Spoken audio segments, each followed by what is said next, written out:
What's up everybody, Jason Page here. Welcome back to another light painting video. In this tutorial, I'm going to show you how to create a glitter stick orb. We're going to do something a little bit different in this video, and that is I'm going to capture this one on my cell phone using the slow shutter cam app. And we're also creating this orb in much brighter conditions, as you can see, than I normally would.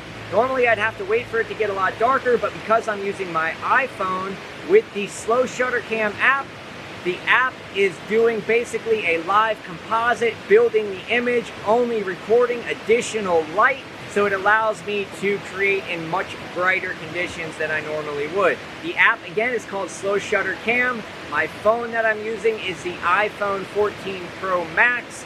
I have it on a tripod here, which is just a simple iPhone tripod. It was like 20 bucks on Amazon. I'm using the light painting brushes Fire Glitter Stick to create the orb.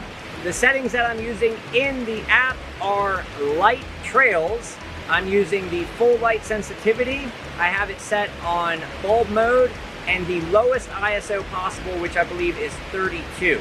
I'm gonna go stand up on the rock here and just create one simple glitter stick orb, just waving this glitter stick around to create the orb.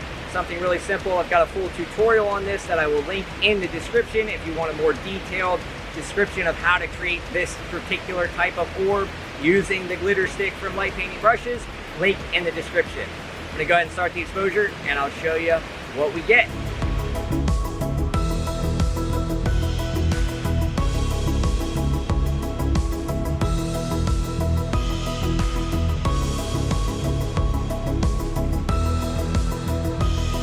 And that is how easy it is to create a light painting on your cell phone.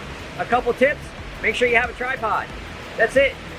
That's really the only tip. I hope you guys like this little video tutorial. If you do, please do give me the thumbs up down below. If you haven't subscribed yet, hit that subscribe button. Any questions or comments, put them down in the comment section. I will answer anything that I can. And until the next video, get out there and get creative.